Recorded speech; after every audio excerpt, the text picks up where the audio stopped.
following preview has been rated good by the Good, the Bad, and the Weird podcast. Please check out the full episode when it releases on Sunday.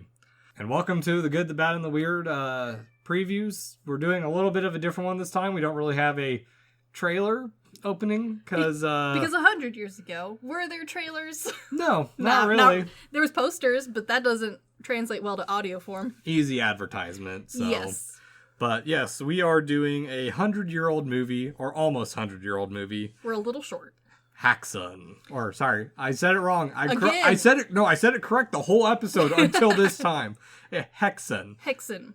Witch. The Witch. Yeah.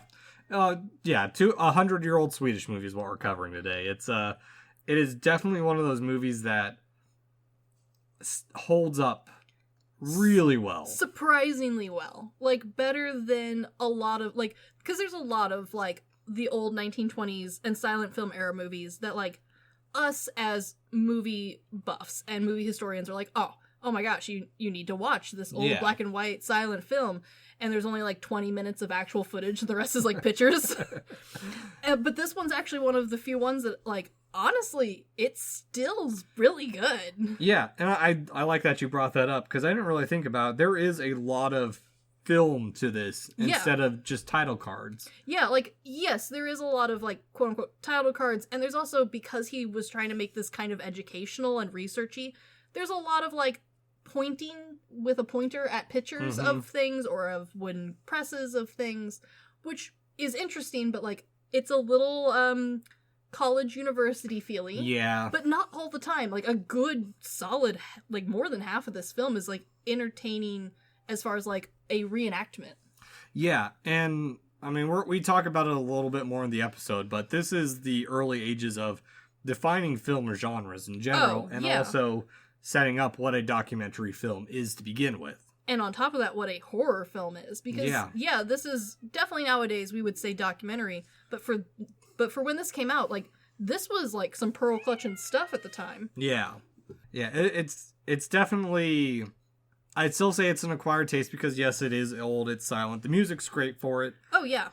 But it does have that twinge of old-timey weirdness. It does, which is kind of what keeps me coming back to it. Because, like, there's so much effort and detail put into the sets and the characters and, like, the costuming designs for all of this, which is kind of surprising because usually back in the day, like, our budget was much smaller. Our time frame was a lot shorter.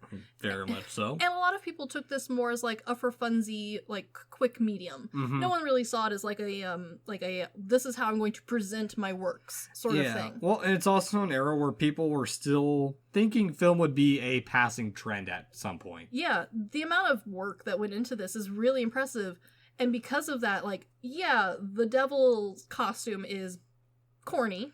He's a little goofy looking. Yeah. But he's also, like, really iconic. It's fun. He's really fun. And that's the thing is, like, this movie doesn't poke fun at anything. But, like, they clearly have a dark sense of humor. Yeah, and it's all very much like, hey, we know this is silly, but this was the belief at the time. We're not judging it for what it was. We're just saying, hey, this is what it was back then. And there's also plenty of very good, like, we need some way to depict wanking off, but we don't want to show it on screen, so what if we had the devil aggressively churn butter? Oh, it's still one of my favorite images from this movie. It's hilarious. It is absolutely hilarious. Yeah, and I don't know, there is something special about this movie, not only being, like, the first, like, serious portrayal of witches in film. And also, like, an attempt at, like,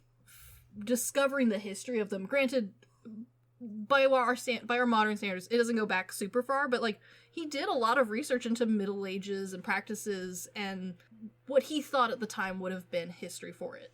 And from what I've read off to the side through the years, he's very accurate. Yeah, he definitely does a good job. He doesn't, like, spend a lot of time trying to make it entertaining. He presents the facts in a very, like, entertaining way, which is nice. It's a good change of pace as opposed to, like... edutainment. Yeah, like, this is a good version of edutainment as opposed to, like, honestly, a lot of these ones spent, like, they had, like, a fact and then the rest they kind of just made the fuck up. Yeah. This one does a really good job of like, yeah, there's made up scenes and stuff, but he tries really hard to stick to what he knows. Yeah, and the only major issue with it is when it comes up to modern times, Sure. it's very dated because it's based off the 1920s pseudoscience of psychology. Which had yet to really be invented. It was in the process of being birthed at this point. Yes.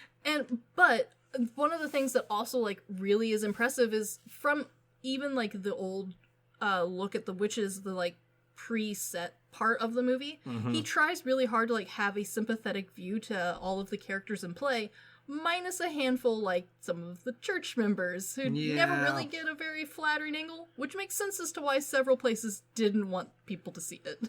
Yeah, there's a lot to it. There is, but honestly, like, it's a refreshing, like, slight change of pace for a 1920s version of, like, oh, witches are bad. They also might be form of hysteria.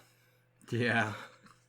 I mean, it does a good job for what it does in under 2 hours. Yeah, and honestly, like, yes, it's done in parts, but, like, they're fairly cohesively put together. And for being a 2-hour silent film, you get through it without too much struggle. No, it is a very smooth, entertaining, and educational flick. Yeah, and pacing, which, again, wasn't much of a thing at the time. It was either all the time or none at all.